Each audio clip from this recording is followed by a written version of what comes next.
Estamos dando início nesse momento a mais um programa Frente a Frente da televisão Rede Vida, que é o canal da família. Inicialmente, eu quero cumprimentar a todo o povo brasileiro, pedindo as melhores bênçãos sobre todas as famílias e aqueles que estão nos assistindo.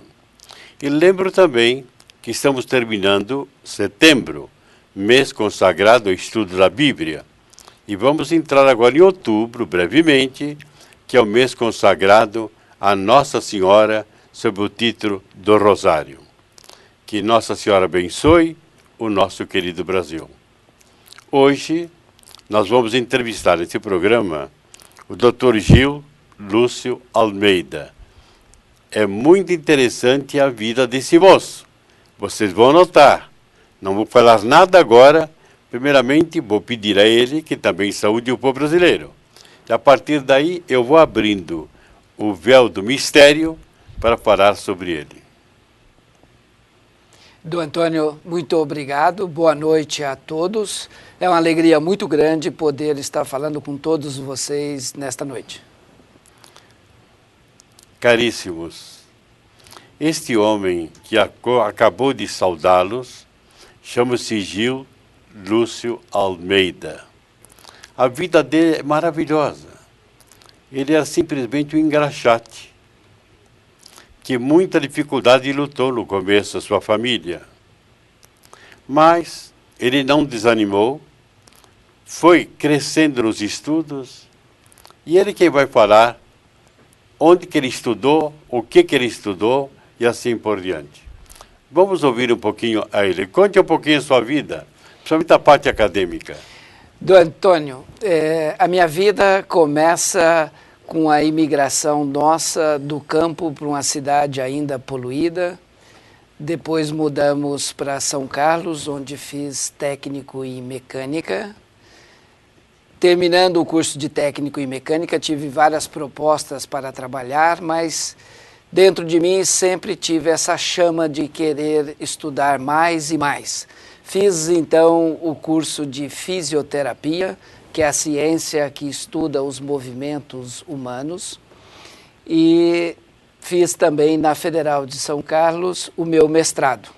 Fui trabalhar na Universidade de Campinas, a Unicamp, e depois fui para os Estados Unidos, em Chicago, onde fiz o meu doutorado, que é o PhD, e o meu pós-doutorado. Explique o que é esse PhD.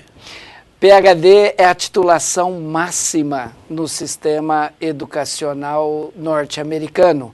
Equivale ao nosso doutorado no Brasil, reconhecido pela CAPES.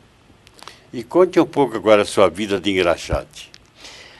A minha história começa com um caminhão de mudança do imigrante chegando na cidade de Itaú de Minas, uma cidade ceifada pelo pó. E ali logo aprendi que o que havia trazido na minha bagagem de cultivar a terra não poderia ser usado naquela cidade. Fui então para a frente da porta de uma fábrica e descobri que os homens, mesmo naquela poluição, eles gostavam de ter o sapato brilhante. Fui então na mercearia, consegui uns pedaços de madeira e fui para o fundo da minha casa e fiz a minha primeira caixa de engraxate, ainda bastante desengonçada. Precisava de 3 escovas, fui no dentista e pedi 3 escovas de dente. Fui no alfaiate e pedi 3 pedaços de flanelas.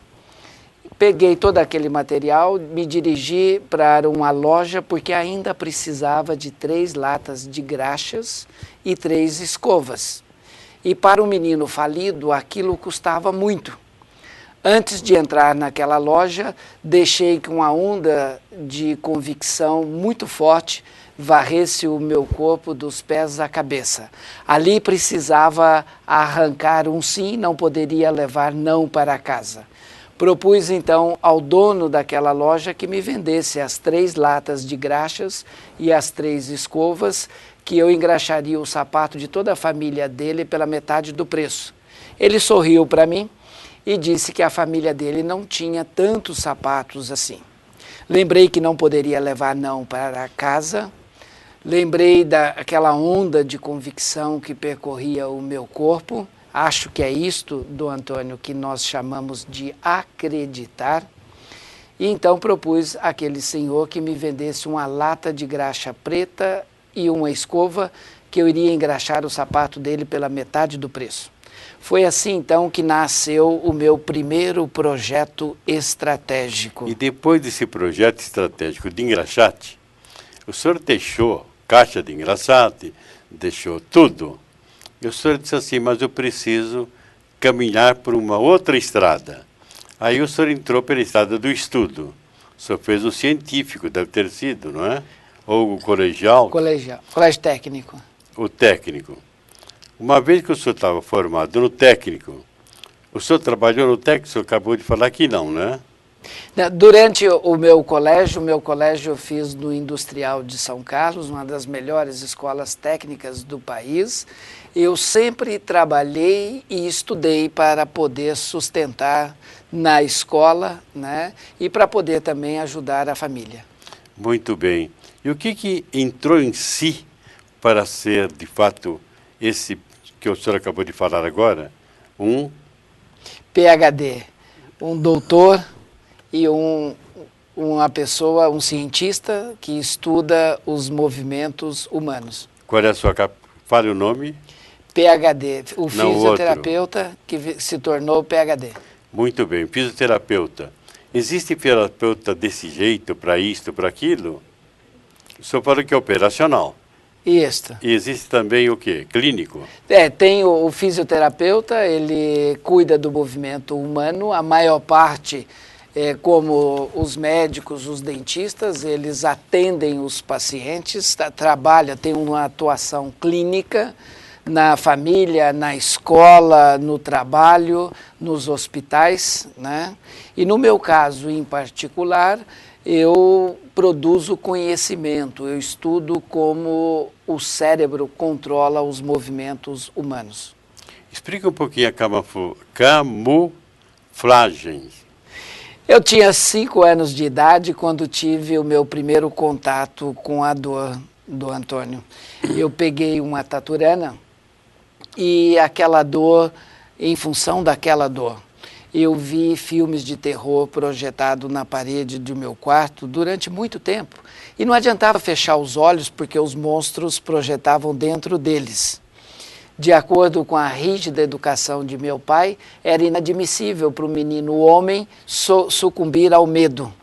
E ali então aprendi a lidar com o meu primeiro monstro, que era o medo. E aos poucos aprendi a humanizar os meus monstros. Mas aquela taturana, na verdade, ela estava usando uma camuflagem.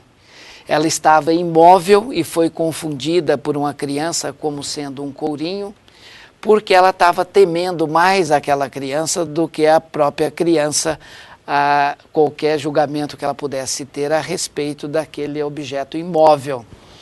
E ali também aprendi uma segunda grande lição na vida, que nós não devemos de jeito nenhum gastar o nosso tempo entendendo as camuflagens do ser humano, que é a pior de todas.